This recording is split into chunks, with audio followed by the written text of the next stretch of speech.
everyone.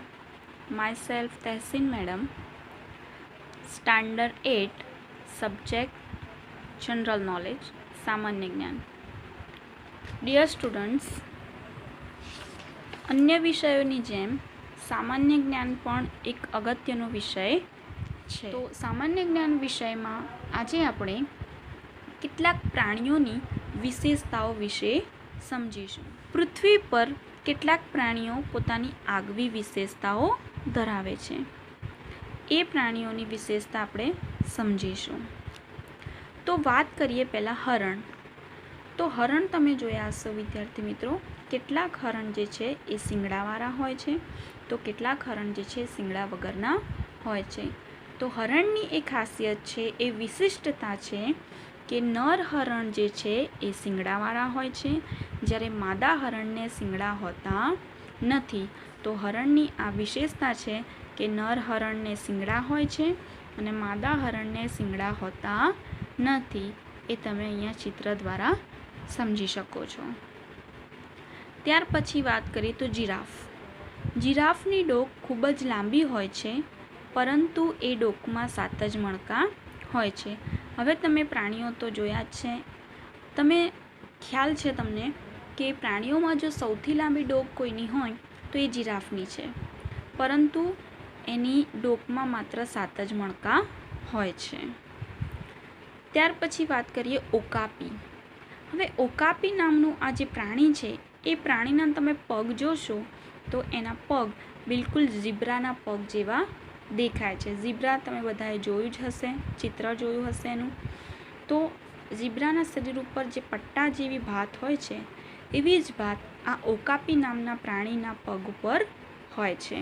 એટલે કે ઓકાપી નામના પ્રાણીના પગ ઝીબ્રાના પગ જેવા હોય છે.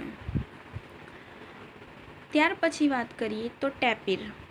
તો અન્ય પ્રાણીઓ હુમલો કરે છે ત્યારે ટેપીર નામનું પ્રાણી પોતે મૃત હોય તેવો ઢોંગ કરે છે. હવે ટેપીર જે છે આ તમે જોઈ શકો છો, ટેપીર પ્રાણી આ પ્રકારનું હોય છે. તો ટેપીર નામનું આ જે પ્રાણી છે, જ્યારે કોઈ અન્ય પ્રાણી આ ટેપીર નામના પ્રાણી પર હુમલો કરે તો આ જે પ્રાણી છે એ પોતે જાણે મૃત છે, મરી ગયો છે એવો ઢોંગ કરે છે, જેથી એ અન્ય પ્રાણીઓના હુમલાથી પોતાને બચાવી શકે. તો આ ટેપીરની વિશેષતા છે કે એ મૃત હોવાનો ઢોંગ કરી અને પોતાને અન્ય પ્રાણીના હુમલાથી બચાવી શકે છે. ત્યાર પછી વાત કરીએ તો ઘાસ કે છોડવા ખાતા પ્રાણીઓને તૃણાહારી નામ આપવામાં આવ્યું છે. તમે બધા જાણો છો કે જે પણ પ્રાણી ઘાસ કે છોડવા ખાય છે એને આપણે તૃણાહારી પ્રાણીઓ કહીએ છીએ. ત્યાર પછી વાત કરીએ તો ઘોડો. તમે બધા ઘોડાથી અજાણ નથી, બરાબર? પણ એની એક ખાસિયત એ છે કે ઘોડો ઊભો ઊંઘે છે.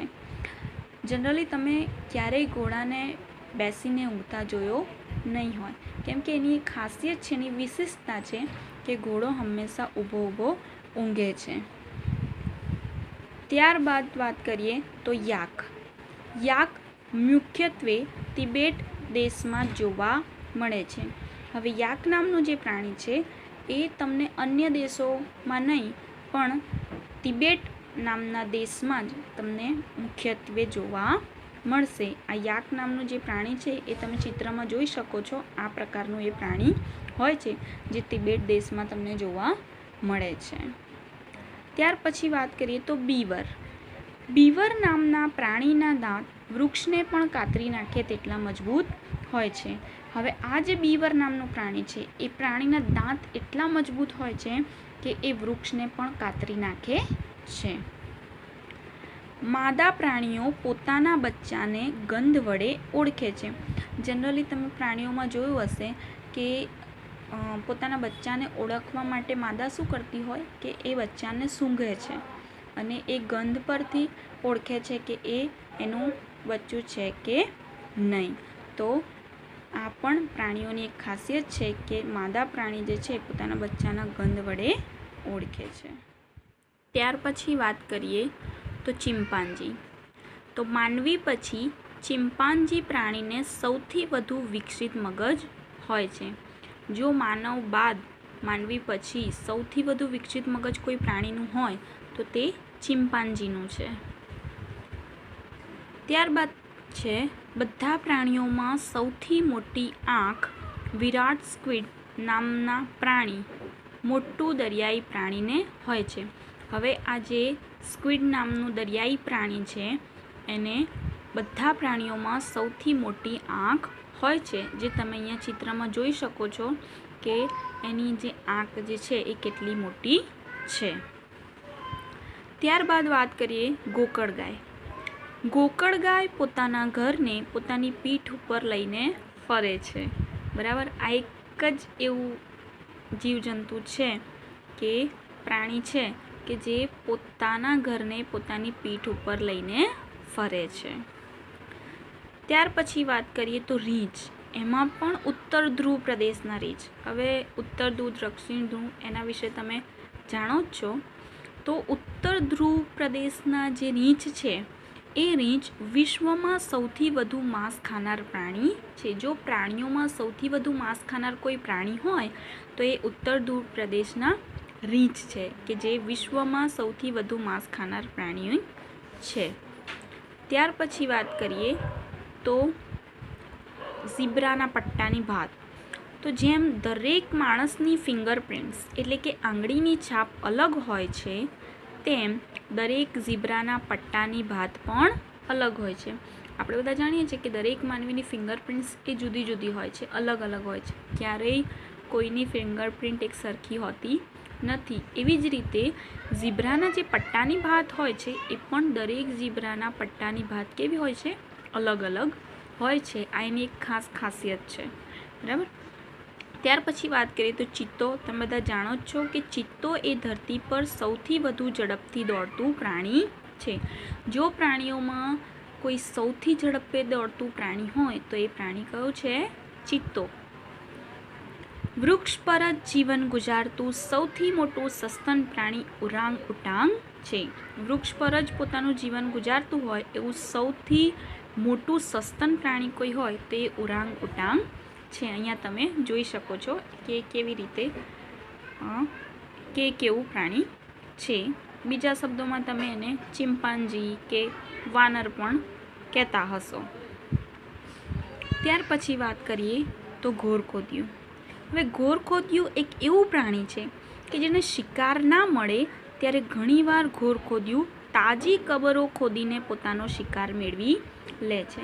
હવે આ ઘોરખોદિયું એવું પ્રાણી છે કે જ્યારે એને એનો શિકાર મળતો નથી ત્યારે એ તાજી કબરોને ખોદીને એનો શિકાર મેળવી લે છે. તમે જોઈ શકો છો કે અહીંયા તમે ઘોરખોદિયું કેવું દેખાય છે એ પ્રાણી ચિત્રમાં તમે જોઈ શકો છો. ત્યાર પછી વાત કરીએ તો વોલરસ. વોલરસ નામના દરિયાઈ સસ્તન પ્રાણીને 2 લાંબી ગળીઓ હોય છે. હવે એ લાંબી જે ગળીઓ છે એ તમે અહીંયા ચિત્રમાં જોઈ શકો છો કે આ વોલરસ નામનું એક દરિયાઈ સસ્તન પ્રાણી છે જેને 2 લાંબી ગળીઓ છે. ત્યાર પછી થોડીક વિશેષ વાત કરીએ પ્રાણીઓ વિશે તો સૌથી દૂર સુધી જોવાની શક્તિ જીરાફની દ્રષ્ટિમાં છે.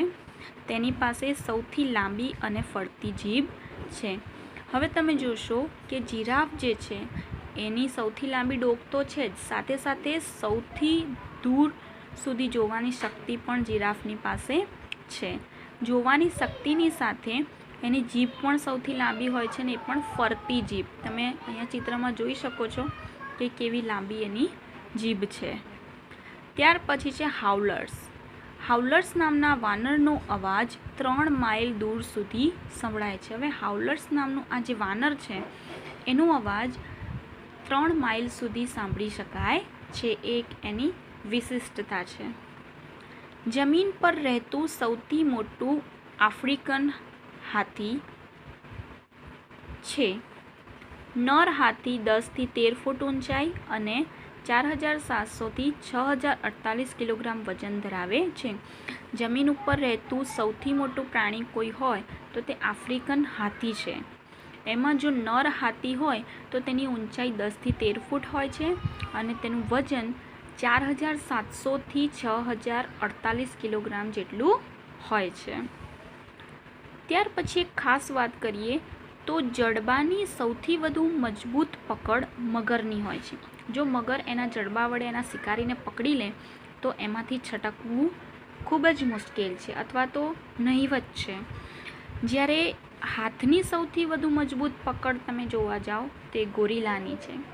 જડબાથી સૌથી વધુ મજબૂત પકડ હોય તે મગરની છે અને સૌથી વધુ મજબૂત હાથ એ ગોરીલાના છે. ગોરીલાના હાથમાં એકવાર તમે પકડાઈ જાઓ તો એના હાથમાંથી છટકવું એ પણ નહીવત કે મુશ્કેલ છે. ત્યાર પછી હાથી રોકાયા વિના સતત 6 કલાક સુધી 50 કિલોમીટર તરી શકે છે. હાથીની આ એક ખાસ વિશેષતા છે. એ જમીન પરનું સૌથી મોટું પ્રાણી છે, છતાં એ સતત કન્ટિન્યુ નોનસ્ટોપ રોકાયા વિના 6 કલાક સુધી પાણીની અંદર 50 કિલોમીટર સુધી તરી શકે છે. જો આપણે કાચબાને મારી ન નાખીએ તો તે 800 વર્ષ જીવે છે. હવે કાચબું એક એવું પ્રાણી છે કે જેને તમે મારો નહીં તો એ 800 વર્ષ સુધી જીવી શકે છે. સૌથી લાંબુ આયુષ્ય કહેવાય. બરાબર. ઘોરખોદિયું નામનું નાનકડું હિંમતવાન નોળિયા જેવું પ્રાણી પૃથ્વી પરના સૌથી ઘાતક વિષધર પ્રાણી સાથે લડી શકે છે. હવે ઘોરખોદિયું અત્યારે જ આપણે ચિત્ર એનું જોયા, એના વિશે સમજ્યા કે એને જ્યારે શિકાર ના મળે ત્યારે તાજી કબરો ખોદીને પોતાનો શિકાર મેળવી જ લે છે. એ જેટલું નાનું છે, નોળિયો તો તમે બધાએ જોયું જ હશે. બરાબર. નોળિયા જેવું જ આ એક નાનકડું પ્રાણી છે, પણ એટલું હિંમતવાન છે કે પૃથ્વી પરનું સૌથી વિષધારી પ્રાણી પણ એની સામે આવે તો એની સાથે લડવા માટે સક્ષમ છે. આ એની એક ખાસ વિશેષતા છે. તો વિદ્યાર્થી મિત્રો, જુદા જુદા પ્રાણીઓ વિશે આપણે એમની વિશેષતાઓ વિશે સમજ્યા છે. એ વિશેષતાઓને ધ્યાનમાં રાખીને તમારે આ સ્વાધ્યાય કમ્પ્લીટ કરવાનું રહેશે. આ સ્વાધ્યાય તમારે તમારી સામાન્ય જ્ઞાનની સ્વાધ્યાય પોથીમાં જ લખવાનું રહેશે. Thank you.